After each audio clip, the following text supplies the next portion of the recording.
Hi అండి. కొత్త measurements అయితే మనకు వచ్చినాయి. ఇప్పుడు ఈ బ్లౌజ్ యొక్క మెజర్మెంట్స్ అన్నమాట. నేను టేప్తో మళ్ళీ ఇక్కడ రాసుకున్న. బాడీ షోల్డర్ మాత్రం మనకి న్యూ మెథడ్ కటింగ్ కోసం మనకి ఫుల్ షోల్డర్ కావాలి కాబట్టి ఫుల్ షోల్డర్ వచ్చేసి చూడండి 14 మీద ఒక పావు ఉంది. అయితే నేను 14 ఎందుకంటే మనకు షోల్డర్ ఎట్లాగో ఇక్కడే ఆగిపోతుంది కదా, మనం చేయాల్సిన మైనస్ని ఇటువైపు చేస్తాం, షోల్డర్ వైపు చేయం, నెక్ వైపు చేస్తాం. ఎవరైనా కొత్త వాళ్ళు ఉంటే ఈ న్యూ మెథడ్ కటింగ్ ఏంటి అంటే మనం నెక్కును బట్టి చేయాల్సిన షోల్డర్ని నెక్కు లోపలికి చేస్తాం, షోల్డర్ వైపు కాకుండా నెక్కు వైపు మైనస్ చేస్తాం. ఎక్కడ ఉండాల్సిన షోల్డర్ అక్కడే ఉంటుంది కాబట్టి షోల్డర్ అనేది జారదు. ఓకేనా? ఇప్పుడు మనం మెజర్మెంట్స్లోకి వెళ్ళిపోదాం. చూడండి, షోల్డర్ వచ్చేసి 14 మీద ఒక పావు ఎక్కువ ఉంది. పావు తీసుకోలేదు నేను, ఎట్లాగ ఇక్కడ మైనస్ చేస్తాం, వద్దని తీసుకోలేదు, 14 తీసుకున్నా.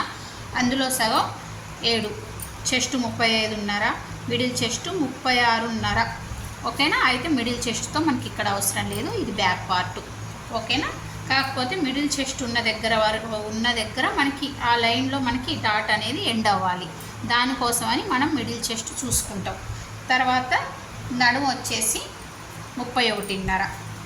ఓకేనా? దాన్ని 4 భాగాలు చేసి ఎంత వస్తే అంత పెట్టుకోండి. నడుము డాట్ కోసం 1 ఇంచ్ ఎక్స్ట్రా పెట్టుకోండి. ఓకేనా? ఇక్కడ ఖర్చు కోసం అయితే మీకు మళ్ళీ ఒకసారి బ్యాక్ పార్ట్ కాబట్టి మీరు ఆల్రెడీ చూసిన వాళ్ళైతే ఈజీగా అర్థమైపోద్ది.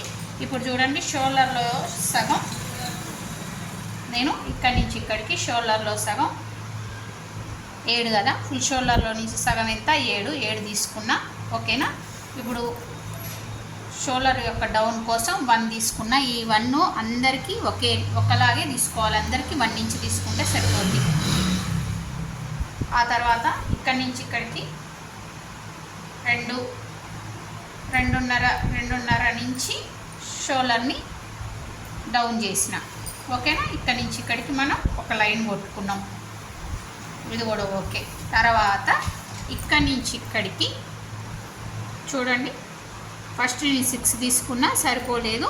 ఎందుకంటే ఆర్మ్ హోల్ రౌండ్ వచ్చేసి 18 ఉంది, అంటే ఒక సైడ్ ఎంత రావాలి, 9 రావాలి, సరిపోలేదు. అందుకోసమని నేను ఎంత తీసుకున్నా, 6.5 తీసుకున్నా. 6.5 తీసుకుంటే ఇప్పుడు ఇది కాదు, ఇది తీసేయండి, ఇది 6.5. ఇది ఎందుకు గీసినా అంటే వస్తుందా లేదా మనం ఇట్లా గీత గీసుకొని ఈజీగా చూసుకోవచ్చు. కుట్టి ఇక్కడి నుంచి వస్తుంది కాబట్టి ఇక్కడి నుంచి చూసుకున్నా అన్నమాట. చూడండి, 9 వచ్చింది. ఈ 9 మనకి ఆర్మ్ హోల్ రౌండ్. ఓకేనా? ఇప్పుడు చెస్ట్లో ఇప్పుడు నెక్ అనేది చాలా పెద్ద నెక్ ఉంది, చూసిరా? అంటే డీప్ నెక్. ఈ డీప్ నెక్ కోసం మనం చెస్ట్లో నుంచి ఏం ప్లస్ చేయట్లేదు, ఎందుకంటే డీప్ ఎక్కువ ఉంది కాబట్టి. ఎంత 4 భాగాలు, చెస్ట్ ఎంత 35.5ని 4 భాగాలు చేసి ఎంత వచ్చిందో అంతనే తీసుకున్నా, హాఫ్ తీసుకున్నా. ఓకేనా? 9 మీద ఒక లైన్ వచ్చింది, 9 మీద ఒక గీత వచ్చింది, అదే తీసుకున్నా, ఏం ప్లస్ చేయలేదు. అంతే. ఇక్కడ డాట్ కోసం ఇచ్చిన నడుము 4 భాగాలు చేసి నడుము తీసుకున్నా. ఇక్కడ మనం ఇలా షేప్ చేసుకోవాలి. ఇప్పుడు మనం దీన్ని కటింగ్ చేసుకుందాం. ఓకేనా? ఇక్కడ నుంచి సెట్టింగ్ ఎలా చేసుకోవాలి, ఇక్కడ నుంచి ఇక్కడికి 2, ఇక్కడ నుంచి ఇక్కడికి 2. ఆ తర్వాత మనం ఇక్కడ నుంచి ఇక్కడికి ఒక లైన్ కొట్టుకోవాలి. ఈ బ్యాక్ హుక్స్లు ఉంటే ఈ గ్యాప్ అనేది ఉంచుకోవాలి, లేదంటే కట్ చేసుకోవాలి.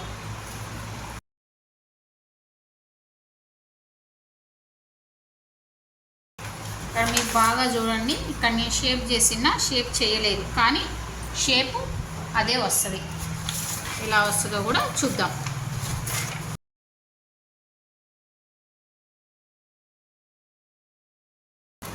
ఇక్కడ బ్యాక్ పార్ట్లో 1/2 ఇంచ్ ఎక్కువ తీసుకుని, ఇందాక నేను ఇక్కడి నుంచే కొలిచిన టేప్తో, ఈ 1/2 ఇంచ్ ఎక్స్ట్రా తీసుకున్నా. బ్యాక్ పార్ట్లో అలా తీసుకోవాలి.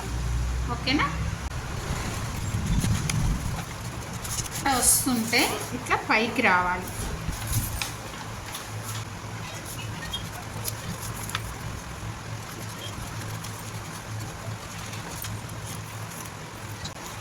ఇప్పుడు ఇక్కడి నుంచి ఇక్కడికి ఒక లైన్ కొట్టుకోండి.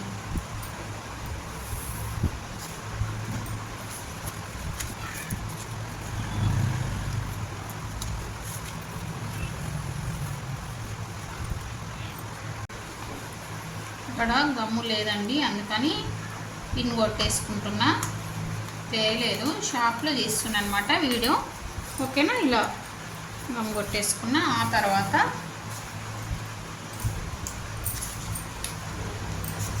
మనకి ఇది మైనస్ అయిపోద్ది, కటింగ్ చేసుకుందాము. చేసుకునేటప్పుడే మీకు ఒకవేళ కొత్త వాళ్ళకి కటింగ్ చేస్తే చూడండి ఇది ఎంత వస్తుందో చూసుకోండి.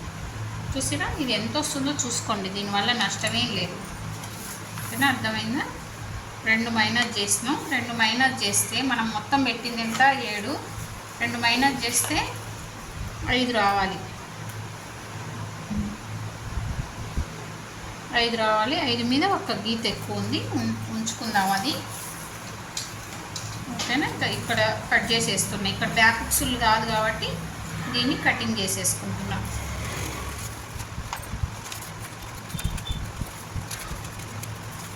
చూసినా, కటింగ్ చేసేసినాం. కటింగ్ చేసేసిన తర్వాత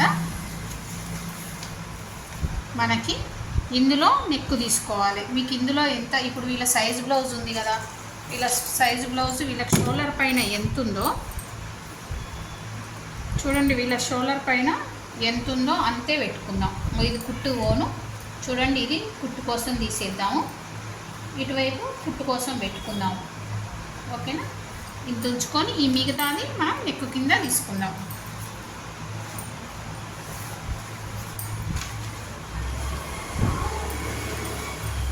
అయితే ఇది చాలా డీప్ ఉంది, దీనికన్నా కొంచెం నెక్ అనేది, బ్యాక్ నెక్ అనేది కొంచెం పైకి పెట్టమన్నారు అనమాట. ఇది 3నే ఉంది, వాళ్ళు 4 పెట్టమన్నారు. ఎంత, 4. చూడండి, ఇప్పుడు 4 కావాలి కదా మనకి. ఇక్కడ కుట్టుకోను 4 పెట్టుకుందాం.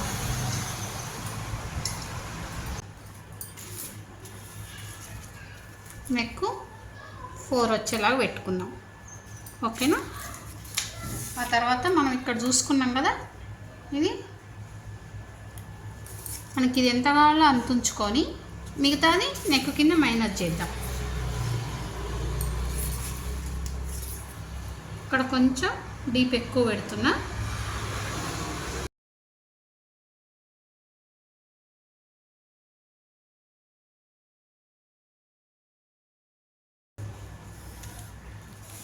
ఓకేనా, రౌండ్ చేసేసుకుందాం. అంతే, కటింగ్ చేసేసుకుందాం.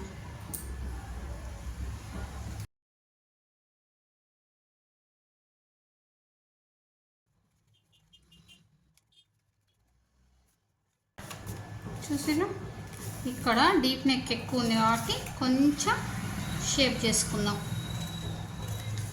అంతే, చూసినా ఎంత బాగా వచ్చిందో. ఇప్పుడు మనకి ఇంత డాట్ ఇవ్వాలన్నమాట, ఇంత డాట్ వస్తుంది, ఇంత డాట్ వస్తుంది. అయిపోయింది. ఇప్పుడు ఈ సైజ్ బ్లౌజ్ యొక్క బ్యాక్ పార్ట్ క్లియర్గా వచ్చేసింది మనకి.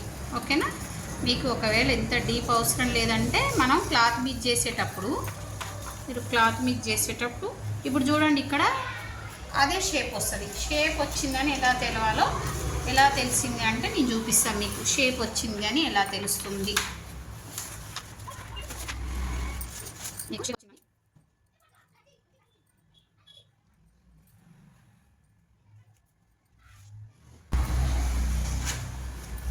చూడండి, చూసారా ఎంత షేప్ వచ్చిందో, కనిపిస్తుంది కదా మీకు. ఇంత షేపు అదే వస్తుంది. మళ్ళీ మనం ఈ డాట్ వేసిన తర్వాత, ఇప్పుడు ఈ క్లాత్కి ఇట్లా డాట్ వేసిన తర్వాత మీకు ఆ షేప్ అనేది ఇట్లా స్ట్రైట్ అయిపోద్ది. ఇప్పుడు ఇది స్ట్రైట్గా అయిపోద్ది అన్నమాట. ఇప్పుడు మనకి ఇట్లా పైకి వచ్చిన షేప్ అనేది మళ్ళీ డౌన్ అయింది. దీనివల్ల మనకి ఏంటి ఉపయోగం అంటే, ఇప్పుడు చూడండి, ఈ డాట్ పెట్టినప్పుడు మనకి షోల్డర్ అనేది ఇట్లా పక్కకు వస్తుంది. పక్కకు వచ్చినప్పుడు ఇక్కడ క్లాత్ అంతా ఇట్లా కిందికి వస్తుంది. కిందికి వచ్చి రావడం వల్ల ఇక్కడ అన్ని ముడతలు వస్తాయి. ఆ ముడతలు రాకుండా మనం దాన్ని షేప్ చేసేస్తాం అన్నమాట. ఈ కటింగ్లో ఏంటంటే అదే షేప్ వస్తుంది. మనం మళ్ళీ ప్రత్యేకంగా షేప్ చేయొద్దు, ఆల్రెడీ షేప్ వచ్చింది. అప్పుడు మళ్ళీ చేస్తామనుకోండి మొత్తం ఈ సైడ్ మొత్తం తగ్గిపోద్ది. ఓకేనా? నా వీడియోలు నచ్చితే ఫాలో అవ్వండి. నెక్స్ట్ ఫ్రంట్ పార్ట్ కూడా మీకు నెక్స్ట్ వీడియోలో చూపిస్తాను, ఎందుకంటే వీడియో లెంత్ అవుతుంది. ఓకేనా? ఫాలో అవ్వండి. మంచి న్యూ మెథడ్ కటింగ్ నేర్చుకోండి. ఎలాంటి వాళ్ళకైనా బ్లౌజు కటింగ్ చేసి కుట్టండి. ఓకేనా? Thank you.